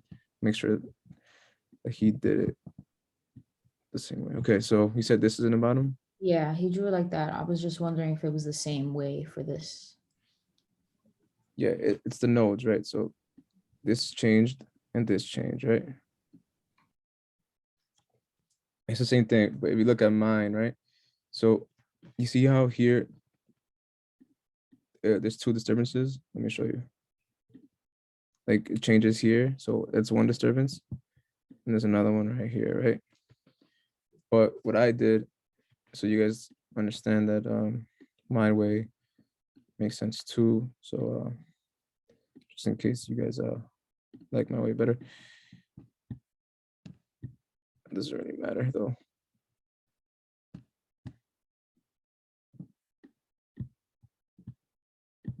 So there's just a disturbance here and disturbance here. There's two nodes regardless. But if you want to follow the professor's way, do make us. All right. But because your notes have that, let's just do it that way. All right, guys. And then this one. Okay. It'd be so much better if I was in the classroom. This one, you just forget about this one like that. You just put like a line through it. I'm pretty sure he said to do that too. And then just fill it out. Oh.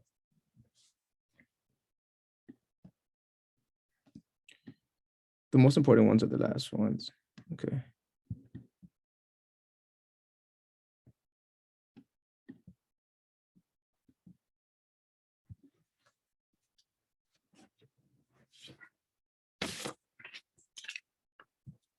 Oh.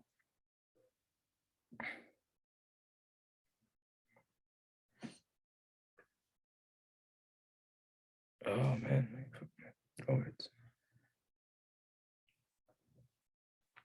Oh.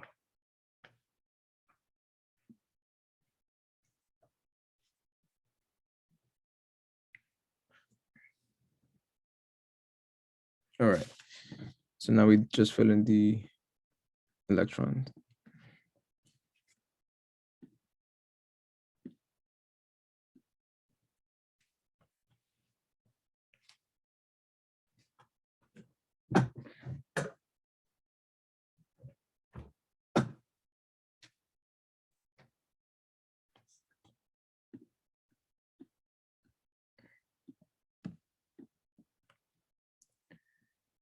Wait, can you just give me 1 second, guys? Someone's at my door, unfortunately. Give me 1 second.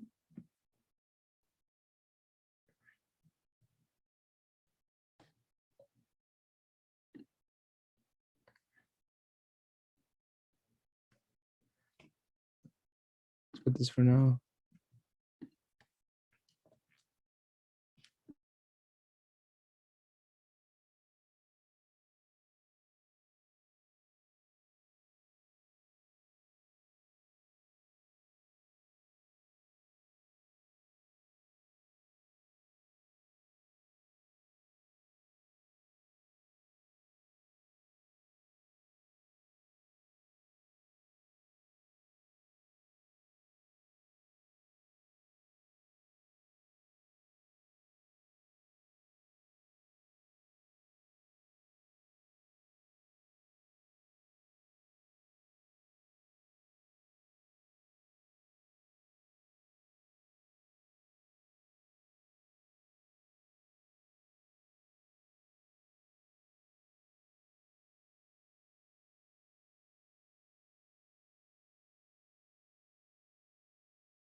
That's crazy. He erased.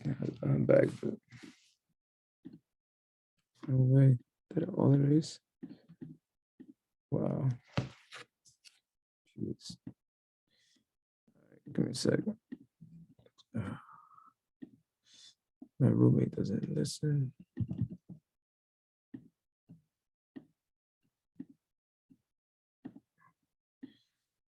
All right, my bad, guys.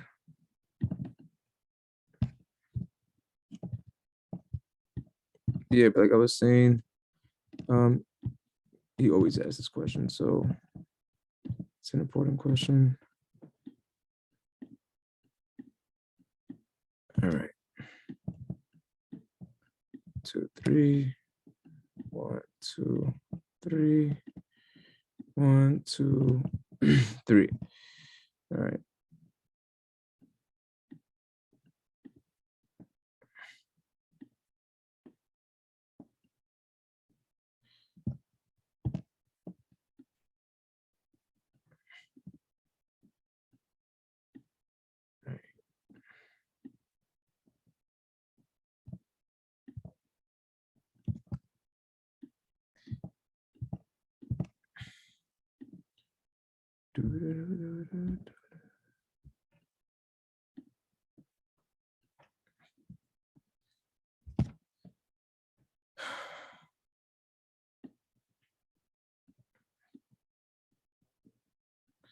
There you go, one node.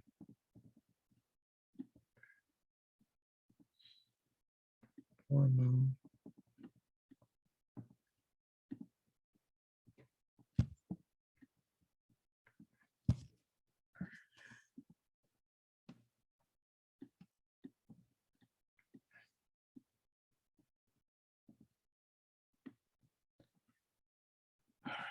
Finally. Okay. There we go. So let me see if my mic's not muted. Hopefully not. All right. So what happens now is we just add the electrons. So 1, 2, 3, 4. So therefore we just go 1, 2, 3, 4. Over here we have 1, 2, 3, 4 as well, because the negative charge counts as 2. So homo. And then I'm gonna use the LUMO for the dienophile. You know, like unoccupied one. It's the LUMO. So here's the key thing, right? This is just what I did right now. The whole part is just like kind of just drawing everything, what's happening in the reaction. I mean, what's the molecule consist of. But the real like thing to do here is the homo and LUMO part. So what you want to do is you want to draw the homo like this.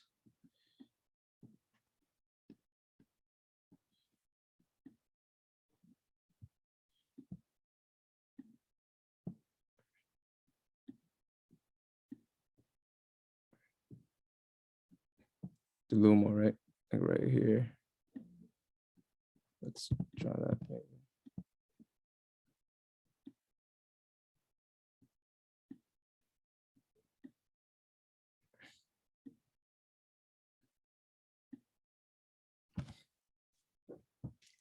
So we compare these two first, right? But before we compare them, we have to do a process called the flip. Before we check if they're thermally or photochemically favored, we do a flip. It's called a flip. Wait, I have a question. Yeah. So we're comparing the homos from both sides? Homo and LUMO. Oh, so we're comparing the homo from the 4 electrons and the LUMO from the other one? Yep. Yes, sir. Does that make sense? Because that's the point, right? That's the point that we want to do. Like, the point is to compare the homo and the LUMO from one part and put them together. That's why he like taught you them. And we need to see if we could do it thermally or it has to be modified photochemically. So we do a flip.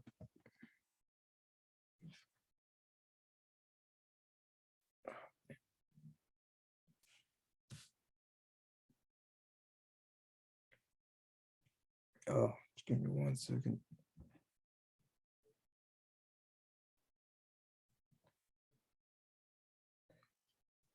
And in the flip, the only side that flips, right, is the LUMO.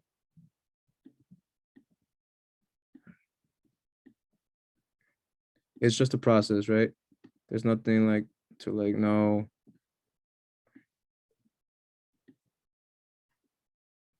Here we go.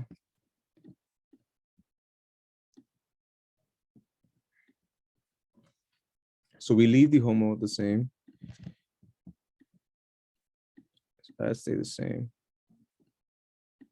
I know it's confusing, but it's for practice, you should be fine. Okay. So that's the HOMO. And the LUMO, it flips. Basically like the left side and the right side just flip.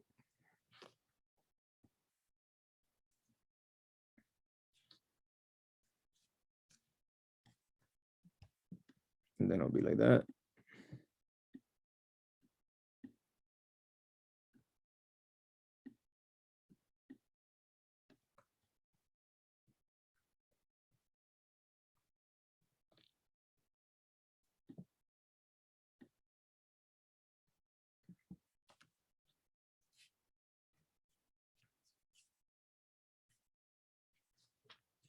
And then once you do that, you compare these two. In this case, it didn't really matter, but the flip didn't really do the change, but most of the time it does.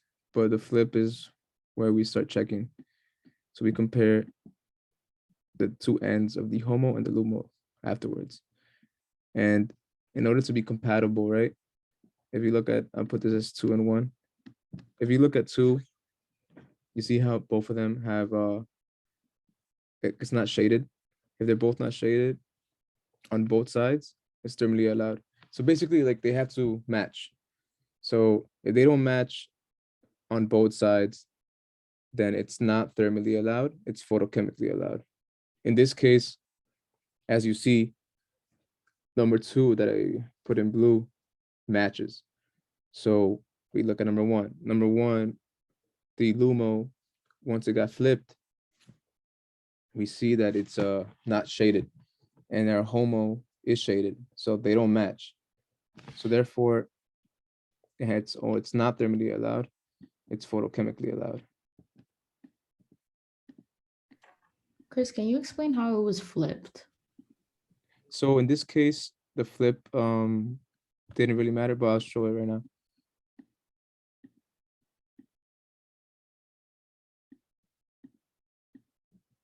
Yeah, so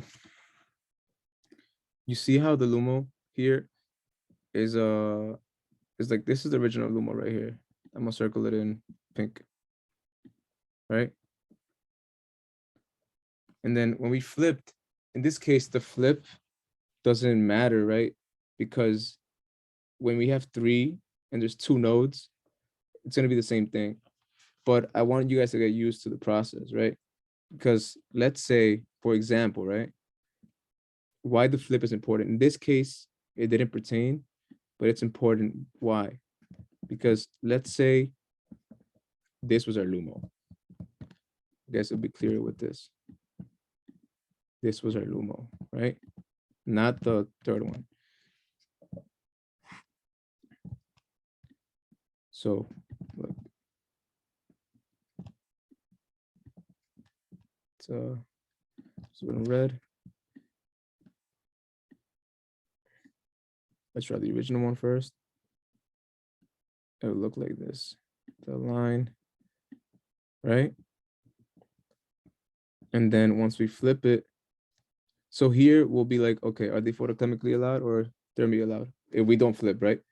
You'd be like, okay, they don't match here, they don't match here. All right, they're not thermally allowed. but you can't do that. You need to flip it because that's part of like the process. So you flip it, draw your HOMO first.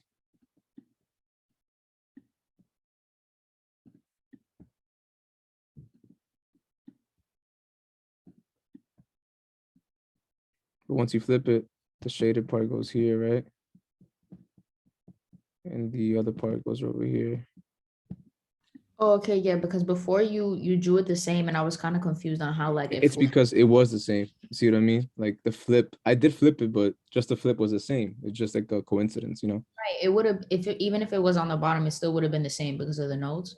Yeah, Right. exactly. Because it depends on how your HOMO looks like, right? If your Right. LUMO looks identical either way, it's going to be identical once you flip it. But in this case, like I just showed it, right? This example, now it's not the same, right? So the flip does matter. So if you look at this, they are thermally allowed, right? If we do this example.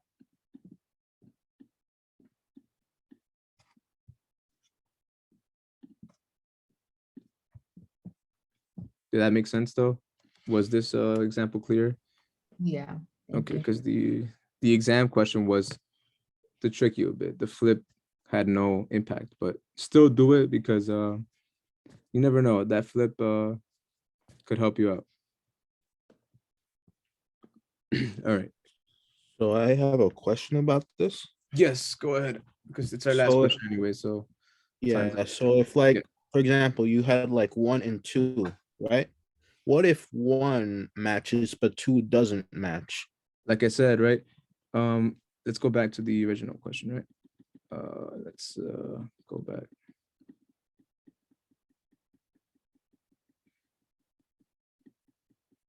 Okay, what was it?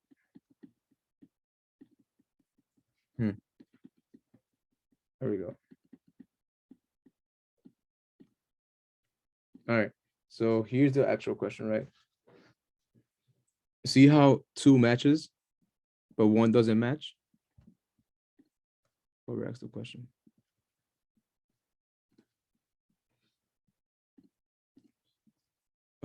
So yeah, whoever spoke right now, here's the example that we did. Well, this question is the example. 2 matches, right? They both are not shaded, but 1, they don't match. 1 is shaded and the other one is not shaded. What I mean match is not the whole thing, just this part. You know what I mean? So basically like the bottom and the top. Yeah, that's what I mean. Not the whole thing, because the whole thing looks the same. Yeah, but we care about the connection between this. Oh, maybe that's where you get confused. But yeah, but that's how we look like. We look at not the whole draw. We look at just this part of it, this half. This half and this half, do they match? That's what I mean. And then we look at this over here. I thought he explained that. Maybe he did in the class, but yeah. We just look at this parts. Do they match? So here, match, right? It's a match. Here, no match. Is that better? Do you get it Yeah. now? Okay, cool. And don't worry, this question, when I do the exam review, I'll do like a couple of these because it's pretty intense. To be honest, like let's see, where's the exam? It's the first time we're gonna look at an exam. All right, so before I leave, let's look at the exam.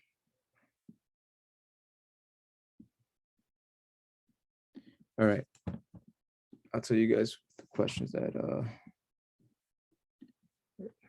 people usually do better. So this question is the ones you're gonna, it's a pretty easy question. Aromatic, anti-aromatic, non-aromatic. This is chapter 17. It's just like this question, basically chapter 17, number 1. Number 2 is a question we did. See, we did that question. It wasn't that bad. 3 is chapter 13, epoch size. I did this question in my last recitation. So go check it out. And then he's always gonna give like OD like reactions like these. So they're pretty like straightforward, you know. It's an epoxide reaction. D is older, D is older. And then this is all chapter 18. That's chapter 13 right here.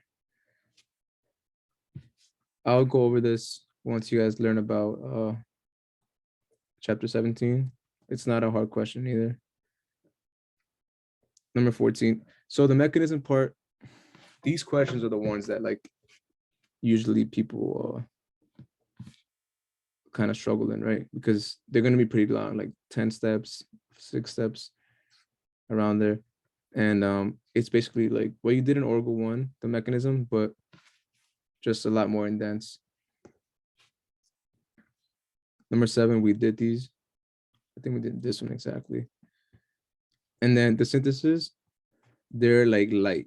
They're mad light. So I wouldn't worry about synthesis. Like I'll prepare you for that. It's not that hard. So in essence, the hard questions is gonna be like mechanism, like I said, this one. And to be honest, like that's like the hardest question there is. The reactions are straightforward. Yeah, the mechanism is the tough one. And maybe this, the orbital, like a little bit. The rest are not that bad. All right, so. Hey, Chris, can you go back to the last example? Can I ask you like 2 questions on it? On synthesis? On the last one that you just did, on if it's thermodynamically favorable. Yeah. I'm right here. Photochemically favorable, right? So you were saying comparing the outer ones that you did. I don't know if you can do Control Z to show like the ones that we're comparing, if they were like matching 1 and 2. You yeah, see this? there you go. Okay. Yeah, now I see it. So overall, like if we get one that's matching, one that's not matching, so one is thermodynamically favorable, the other one is photochemically favorable, what do we like exactly write? Do you know what I'm saying? Like I know what you're saying. if So if one matches and one doesn't, then it's not thermally favorable.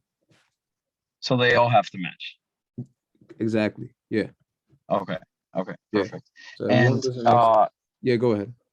and then this middle, so you see how you did the lumma on the right side, and in the second non-bonding state, there's that p orbital. Does that p orbital in the middle essentially turn perpendicular, like so it's not either in or out of the plane, You're talking like about 90 degrees? which one are you talking Yeah. about? One has 3. That middle one, right? Yeah. It's just like an indication to show you that, like, because you know 3, like you know how like in this one right here on the left, like it's Right. easy to show the node because The nodes, right?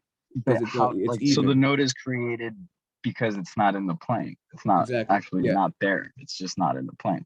Yeah. Okay. And Exactly. that makes sense. And the last question is, this goes back all the way back to the conjugation part. Like I know conjugation of dienes, we're looking for that simple like rule of thumb that there's a single bond between those 2 pi bonds. But Exactly. if I'm not mistaken, like could you not have a conjugated system, like let's say with water or some amide with, you know, sp2 hybridize without having double bonds? You see what I'm saying? Like would Yeah, that ever yeah. be a question? Be like, hey, show like that this water is conjugated, you know, but like without, would there be a case where there's no double bonds? It's just, you know, because There's he not gonna did be a that case in the for that. first. Okay, Trust me. because he was showing like that you guys had a question was like showing water in all of its hybridized states, sp3, sp2, and sp. Oh, you said for like on my exam, like last semester? Yeah. All right, And hold on. that, Let me show you it. Did he post it though? I don't know. All right, let me stop recording. Hold on. And then I'll show it.